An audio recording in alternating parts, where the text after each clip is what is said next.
J1 비자는 이제 진행 절차를 잠깐 이제 거의 대부분 똑같을 거예요. 많은 기업들이 비슷한데, 좀 특이한 것이 J1 비자를 받기 위해서는 원칙적으로 가장 먼저 기업이 매칭이 돼야 될 거고요. 그 다음에 나랑 기업이랑 인터뷰를 해가지고 협의가 됐으면은 그냥 비자를 주면 좋겠는데, 중간에 뭐가 들어오냐면은 스폰서 기관, 국무성 기관이라고 하는 곳들이 들어옵니다. 그래서 이 대사관 사이트에 가보시면은 이 J1 비자를 발급받으시려면, 우리가 학생 비자를 발급받으려면 I-20이라는 거를 발급받게 되는데, J1 비자를 받으시려면은 DS2019라고 하는 서류를 받으셔야 되는데, DS 서류를 발급할 수 있는 권한 자체를 위임받은 기관들의 리스트를 확인하실 수가 있습니다. 그게 한 100개 정도 아마 될 거예요. 더 넘을지도 모르고. 그거는 이제 국무성에서 인가를 준, 미국에 있는 kind of non-for-profit인데, 그쪽에서 하는 일이 무엇인가 하면 외무부에서 모든 서류 심사를 할 수가 없으니까 외무부를 대리해서, 이제 국무성을 대리해서 서류를 리뷰를 하라는 거죠. 어떤 서류를 리뷰를 하냐면 한국에 있는 또는 중국에 있는 또는 다른 호주에 있는 어떤 학생이 미국에 있는 기업에 가서 1년 동안 인턴십을 하고 싶다라고 하면은 그 국무성 기관에서 스폰서 기관이라고도 부르고 국무성 기관이라고도 부르는데, 그 기관에서 서류를 심사하게 됩니다. 어떤 서류 심사할까요? 과연 이 회사가 학생이 인턴십을 할 만한 환경이 이루어져 있는지, 그 회사의 직원 수는 몇 명이 있는지, 어떤 일을 시킬 건지, 그쵸? 그 회사는 믿을 만한 회사인지 등등에 대해서 회사에 대한 이밸루에이션을 하는 것을 1차적인 듀티로 하고요. 또 하나, 학생과도 이제 심사를 하죠. 학생도 심사를 합니다.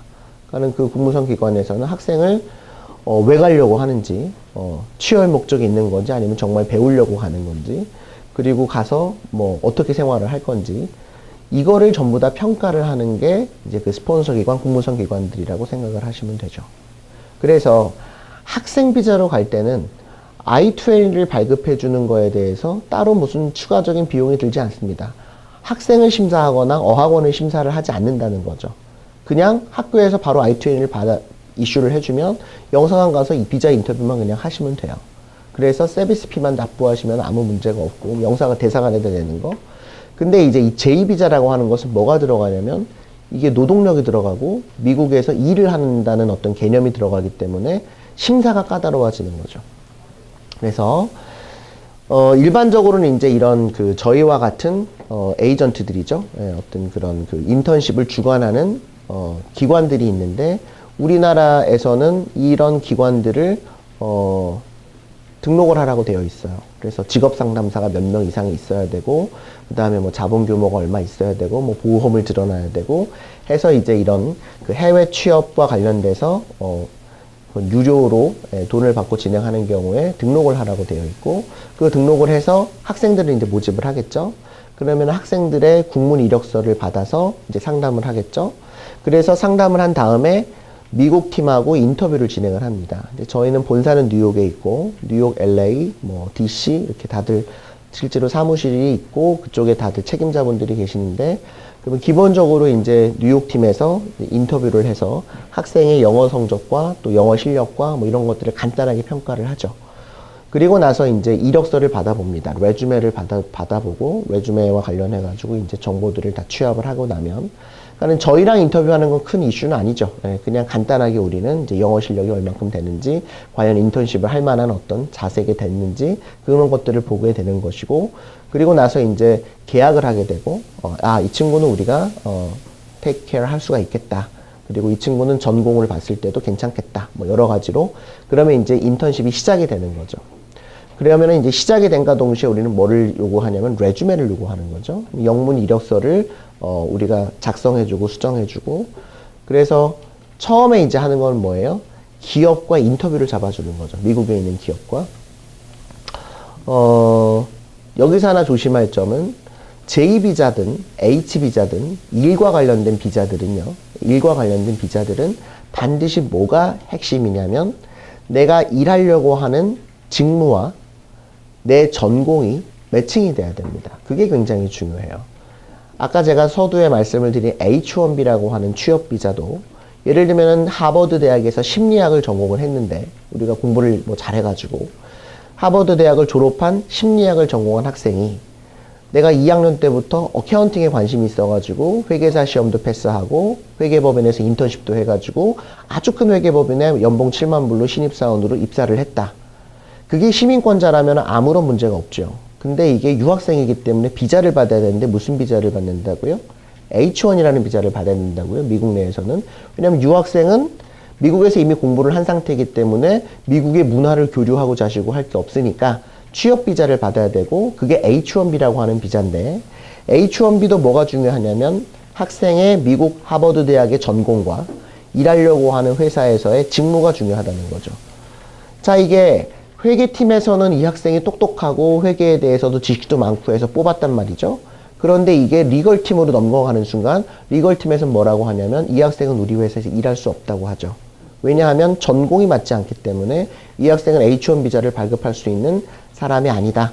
그래서 그냥 해고가 됩니다. 그게 이제 비자의 문제인 거죠. 우리나라에서 만약에 취업이라면 기업이 마음에 들고 내가 마음에 들면 결혼을 하는 거죠. 근데 미국은 그걸로 충분하지가 않고 그것보다 훨씬 더 중요한 뭐가 있어요? 비자 이슈가 항상 생긴다는 거죠. 마찬가지입니다. J1이라고 하는 비자도 회사와 인터뷰를 하고 나도 인터뷰를 해서 너무나 이제 마음에 들었어요. 조건도 마음에 들고. 그런데 뭐가 중간에 끼냐면 비자 이슈가 끼고 비자는 J1이라는 비자를 받아야 되는데 그거를 심사하는 국무성 기관이 있는 거죠. 국무성 기관에서 이제 뭐를 봅니까? 학생의 모든 성적표와 전공을 보고 그 회사에서 일할 직무를 보고요. 이게 직무 연관성과 전공 매칭이 몇 프로가 되는지를 확인을 하는 작업을 합니다.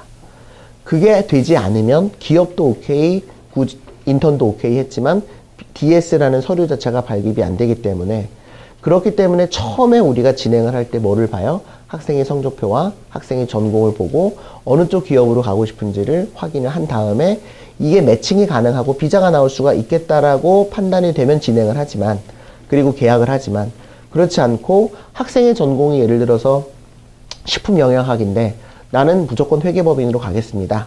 라고 하면은 비자가 나올 가능성이 없어지는 거죠. 왜냐하면 공무성 기관에서는 100% 디나이를 할 거기 때문에 그런 경우에는 아예 진행을 하지 않게 되는 거죠. 그래서 이제 우리가 많은 대학들과 제휴를 하고 또 많은 뭐 상담을 받지만 실제로 상담하고 가려고 하는 학생 중에 한 절반 정도는 비자 자체가 나올 수가 없는 경우들이 많이 있습니다. 그래서 그런 부분들을 스크린을 해서 우리가 실제로 진행을 하게 되는 거죠. 자, 일단 그렇게 해서 진행이 돼서 미국에 있는 기업과 여러분이 스카이프로 인터뷰를 합니다. 보통 이제 화상 채팅을 통해 가지고 인터뷰를 해서 오케이가 되면 그때는 이제 1차적으로 중요한 거는 끝난 거죠. 둘이서 협의가 됐잖아요. 기업과 내가 조건도 맞고 다 오케이가 됐단 말이에요. 그러면 이제 나머지 작업은 누가 하는 거냐면 이제 우리가 하는 거죠. 우리 변호사들이 하고 왜냐하면 비자를 만드는 거니까 그 다음서부터는 국무성 기관하고 우리가 디스커션을 하는 겁니다. 그러면 이제 뭐를 작성을 하게 되냐면은 그 기업에서 이 한국에 있는 학생을 우리 회사로 와서 뭐를 가르치겠다. 1년이면 1년 동안 3개월은 뭐를 가르치고 또 3개월은 뭐를 가르치고 3개월은 무엇을 가르치겠다라는 플랜을 작성을 해야 됩니다. 기업에서 작성을 하는 겁니다.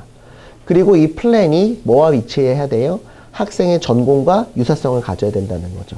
왜냐하면 다시 한번 말씀드리지만 인턴이라고 하는 것은 노동력을 제공하기 위해서 가는 것이 아니고 취업을 위해서 가는 것이 아니고 배우러 가는 거죠. 미국의 어떤 어드밴스된 레벨의 어떤 근무 환경이나 어떤 스킬들을 배워서 다시 한국으로 돌아오려고 하는 것을 1차 목표로 하는 거기 때문에 과연 이 학생이 자기의 전공에 관련된 분야에 가서 1년을 배웠을 때 얻는 것이 있을 것이냐 없을 것이냐에 대한 내용이 그 플랜에 나와 있어요. 그 플랜을 리뷰하는 것을 국무성 기관에서 합니다.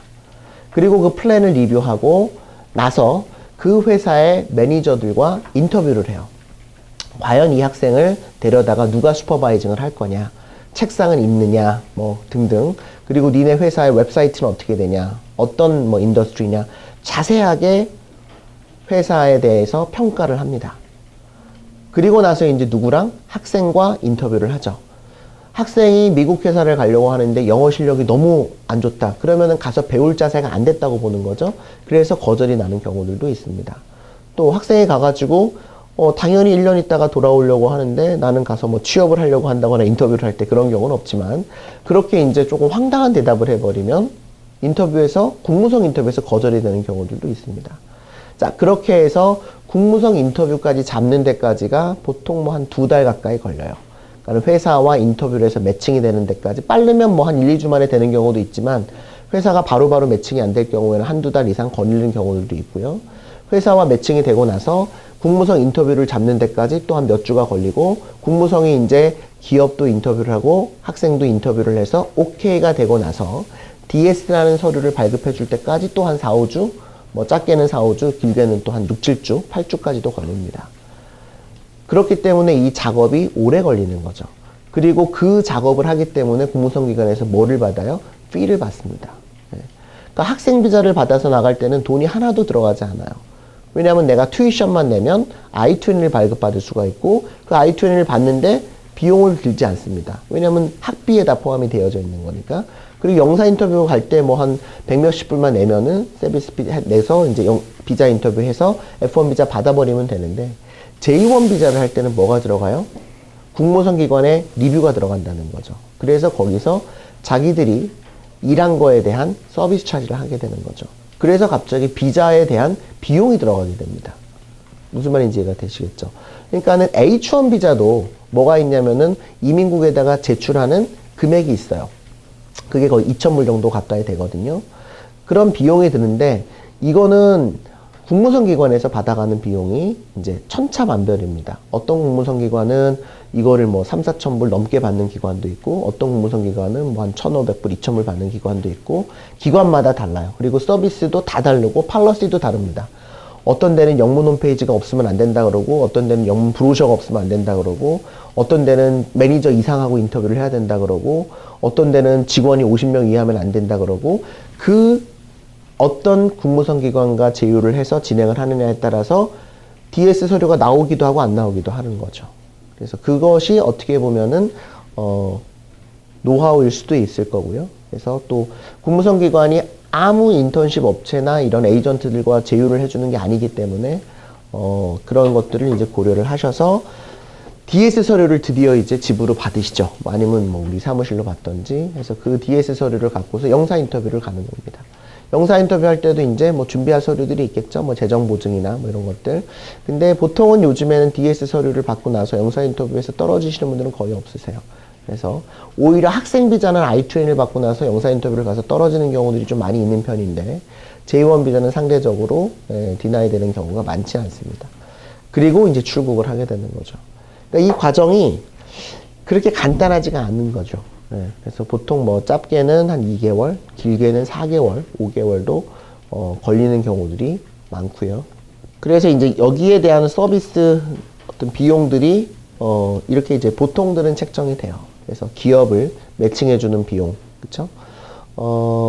기업을 매칭할 때도 뭐가 되게 중요해요? 학생이 정말 원하는 게 무엇인지를 보시는 게 중요하죠. 또 내가 진짜로 가고 싶어 하는 기업이 어딘지, 그거에 맞춰 갖고 이제 오퍼를 드리는 거죠. 그래서, 인터뷰를 할지 말지에 대한 결정은 누가 하는 겁니까? 학생이 하는 거죠.